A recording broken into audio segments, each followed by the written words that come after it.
Até o momento a gente só tinha falado de vetores no plano. Vamos ver como é que fica essa coisa no espaço. Então, do mesmo jeito como a gente tinha lá no plano, ó, eu vou considerar a base canônica IJK no espaço, determinando assim o que nós chamamos de sistema cartesiano ortogonal OXYZ. Então, vocês podem ver aqui o nosso sistema cartesiano ortogonal. Ó. Aqui eu vou ter um eixo X, um eixo Y e um eixo Z. E os vetores da base canônica estão representados aqui. Todos eles são vetores unitários e são mutuamente ortogonais, tá bom? O vetor I sobre o eixo X, o vetor J sobre o eixo Y e o nosso vetor K sobre o eixo Z. Então, gente, nós temos aqui três eixos coordenados correspondentes aos três vetores da base, né? O eixo do x continua sendo chamado de eixo das abscissas, o eixo dos y ordenadas e do z nós vamos chamar de cotas. Cada dupla de eixos vai determinar um plano coordenado. Como assim? Por exemplo, se você pegar o x ou y, que é o sistema cartesiano ortogonal, ou xy, você vai ter esse plano aqui, tá? O plano xy, que é o que a gente já vinha trabalhando nas últimas aulas. Tudo que a gente estava fazendo era no plano xy, né? Mas observe que no espaço, além desse plano, nós vamos ter outras possibilidades de planos. Ó, se você considerar o Y ou Z, você vai ter esse plano aqui, que está representado aqui nessa figura. Nós denotamos ele assim, ou simplesmente o plano YZ, plano gerado pelos eixos Y e Z. Você pode ter esse aqui, que é o XZ, gerado aqui pelos eixos das abscissas e das cotas, e só, tá bom? Você tem essas três possibilidades de planos quando você considera os eixos coordenados. Você pega sempre dois eixos coordenados, então os planos que você pode obter são esses três aqui: o XY, o YZ e o XZ. Bom, agora vamos marcar um ponto PXYZ no espaço. Inicialmente, você vai marcar um ponto no plano XY, né? Você vai ter a abscissa ordenada, ó. Então, você traça aqui uma paralela ao eixo Y e uma paralela aqui ao eixo X, ó. Elas vão se intersectar aqui num ponto. Aí você vai agora traçar uma paralela ao eixo Z, medindo exatamente essa altura que é dada pela cota Z, e aí você tem um ponto P qualquer marcado no espaço. E do mesmo jeito, ó, a cada P, X, Y, Z do espaço, nós podemos associar um vetor V OP, que vai ser dado por XI mais YJ mais EK. E inversamente também, dado um vetor, você está associado a esse vetor um único ponto do espaço. Então, isso aqui, gente, faz com que nós identifiquemos um ponto PXYZ do espaço com um vetor V partindo da origem e extremidade em P. Toda vez que você falar de um ponto P no espaço assim, você está, na verdade, falando de um vetor e vice-versa. Assim, ó, o x, y e z também são as componentes do vetor OP na base canônica. Aqui a base canônica está ilustrada aqui, né? O I, J e o K. Vamos ver uma ilustração, porque aí fica mais claro o que é que eu estou falando. Ó. O ponto P que eu marquei aí anteriormente no slide, né? No slide anterior, ele está aqui ilustrado nesse desenho. Eu coloquei aqui os vetores ó, y, j e k, que são os vetores da base canônica. Ó, você multiplica o i por um x e o j por um y. E aí você marca no plano esse ponto aqui, xi mais yj. Agora basta que você multiplique o k por um número z, e aí você obtém esse vetor zk, e o vetor OP está representado aqui. O vetor partindo da origem com extremidade no ponto P. E ele é justamente, eu não coloquei aqui nessa imagem, né? Mas o vetor V, ele vai ser justamente o xi mais yj mais zk. Aqui, né? Ele é exatamente isso. Tá bom? A expressão analítica de V vai ser essa ou essa daqui. Certo? Observe que é a mesma notação que nós já estudamos na aula 3, né? A diferença é que você vai aumentar uma coordenada aqui para representar o teu vetor. Ou então uma parcela nessa soma aqui. Então, tu tem várias ilustrações. Ó. Por exemplo, essa daqui, esse vetor, que é o 2 menos 3, 1, né? Então, ele sendo representado aqui como a soma, a combinação linear, né? Dos vetores i, j e k, ou utilizando coordenadas, né? I menos j. Veja que aqui não tem o k. Então, se o k não aparece, na verdade ele aparece, né? O k. É porque ele está sendo multiplicado por zero. Então, esse vetor é esse aqui. 1 menos 1 e 0. Ou então, ó, 2j menos k. Quem não aparece agora é o i, ou melhor dizendo, ele aparece, mas está sendo multiplicado por zero, né? É o 0i mais 2j menos k. Ou 0, 2 menos 1. O 4K vai ser quem? 004, né? E em particular, eu ainda não tinha dito para vocês, ó, o vetor I, ele é o 100, o J 010 e o K 001. Aqui um exercício interessante para você ir fazendo aqui comigo, ó. Determine A, B, C, D, E, F e P nessa figura. Então veja que eu dei aqui, né, os valores dessas coordenadas, né, dessas medidas, né. Veja aqui mede 2 no eixo X, aqui mede 4 e aqui mede 3.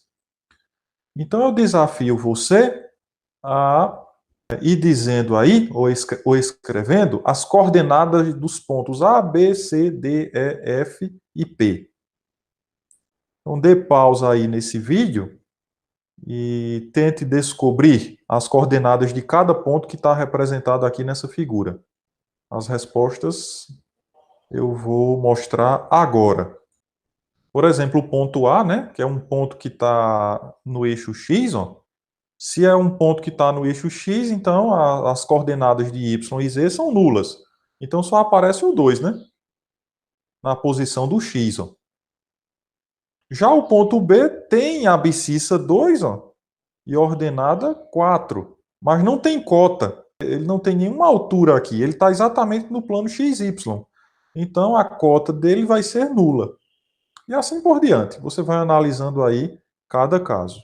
Todo ponto que está no plano PDEF vão ser pontos do seguinte tipo: X, Y e 3. Eu estou dizendo aqui para vocês que qualquer ponto que você marcar aqui tem que ter cota 3, porque ele está à altura 3, né? Em relação ao plano XY.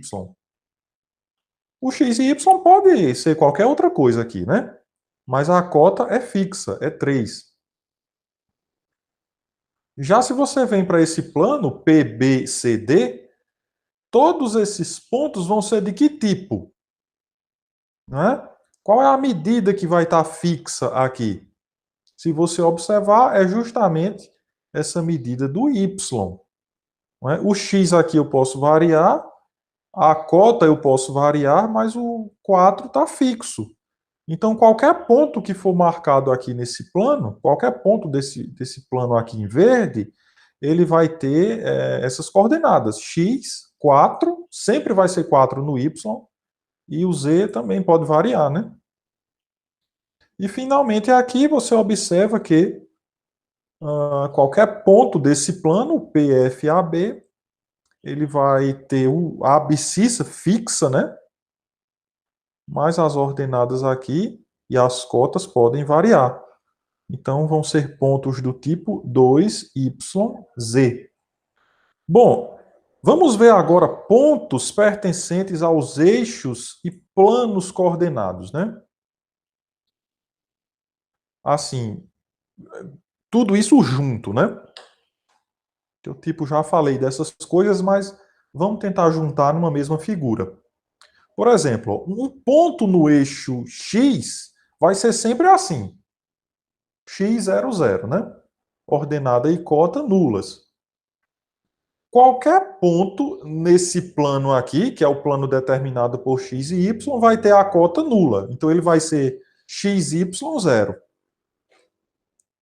E assim você vai analisando cada situação. Ó. Enfim, gente, para você marcar, por exemplo, esse ponto aqui, vamos a um exemplo palpável, né?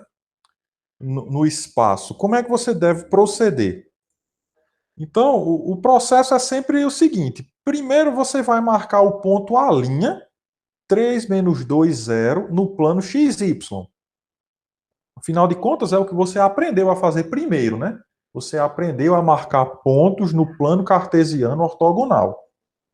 Então, você vai marcar primeiro XY. Então, o X aqui, ó, 3 e o Y menos 2. Traça uma paralela aqui ao eixo Y, outra paralela ao eixo X e marca o ponto A'.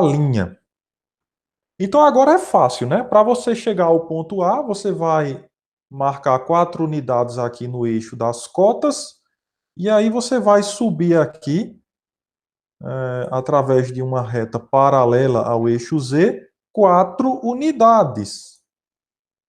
Né? Desloque a linha paralelamente ao OZ, ó, 4 unidades para cima. E aqui vai estar o seu ponto A, 3 menos 2, 4. Se você quiser marcar o vetor OA, então tá fácil, né? É só traçar a setinha aqui, apontando aqui para A. Os 3 planos coordenados que nós acabamos de estudar, né? Aqui você tem os 3 planos coordenados representados, né? Mas se você prestar atenção, essa figura é um pouco mais ampla. Olha só por quê. Os 3 planos coordenados, eles se intersectam segundo os 3 eixos coordenados, dividindo o espaço em 8 regiões, denominadas octantes. É exatamente isso aqui, ó. Essa parte que está em branco aqui é justamente essa que eu estava mostrando para vocês aqui, ó. Ó, então isso aqui é como se fosse uma sala. A sala de aula aqui da universidade. Uma sala de aula. Mas só que você tem uma sala vizinha, né? A essa parede. Tem outra sala aqui, você pode ter outra aqui. E de repente você está no primeiro andar e essa mesma situação ela acontece aqui embaixo, né? No andar de baixo. Então nós temos aqui o que nós chamamos de octantes. Quando você está lá no plano cartesiano ortogonal, você tem 4 quadrantes. Não é? Então, o plano cartesiano, ele divide o plano no que nós chamamos de 4 quadrantes. E o espaço, não é? Quando você pega os planos XY, YZ e XZ, você vai ter uma divisão aqui em 8 octantes. Bom, então para finalizar, eu vou marcar alguns pontos nos octantes com cotas 2 e menos 2. Ó, aqui, bem simples. Ó. Por exemplo, pega esse ponto A e A'. Eu marquei aqui ó, no eixo X, abscissa 6, ordenada 4. Então aqui eu estou com um ponto 6, 4, 2. Então, esse ponto aqui de cima. Ou então, 6, 4 menos 2. Seria esse ponto aqui de baixo. Tá? Esse segmento aqui tem 2 unidades, né? Então, aqui em cima, você tem o ponto 6, 4, 2. E aqui o 6, 4 menos 2. Com tudo isso que eu falei até aqui para vocês, nós temos aqui todas aquelas propriedades que a gente viu no plano.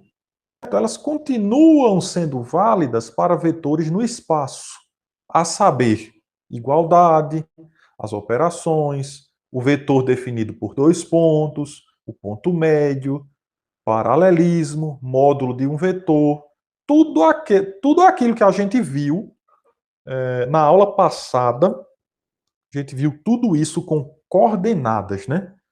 Então, tudo aquilo continua valendo para vetores no espaço. A diferença, gente, é clara, né? Você vai ter aí uma coordenada a mais para se preocupar. Por exemplo, considere vetores U assim e V assim. x1, y1, z1, x2, y2, z2. Ou pontos A e B, dessa forma. E alfa um número real. Então, o que é que nós temos? Ó? Esses dois vetores, U e V, vão ser iguais se somente se as coordenadas correspondentes forem iguais. Ou seja, tu tem que ter as abscissas iguais, ordenadas iguais, cotas iguais. Obviamente, a soma de dois vetores vai ser feita somando as coordenadas correspondentes dos dois vetores. E a multiplicação, cada coordenada vai ser multiplicada pelo número alfa. A mesma coisa, né, que a gente viu, só que vai ter uma coordenada a mais aqui, que é a cota, né, para você estar observando. Vetor definido por 2 pontos, AB é igual a B menos A, mesma coisa. Você vai estar fazendo aí essas diferenças aqui entre as coordenadas correspondentes, certo? Vale aquela mesma coisa, que o vetor V igual a B menos A, escrito como B igual a mais V. Olha o ponto médio que a gente viu, né? Na última aula, até aqui.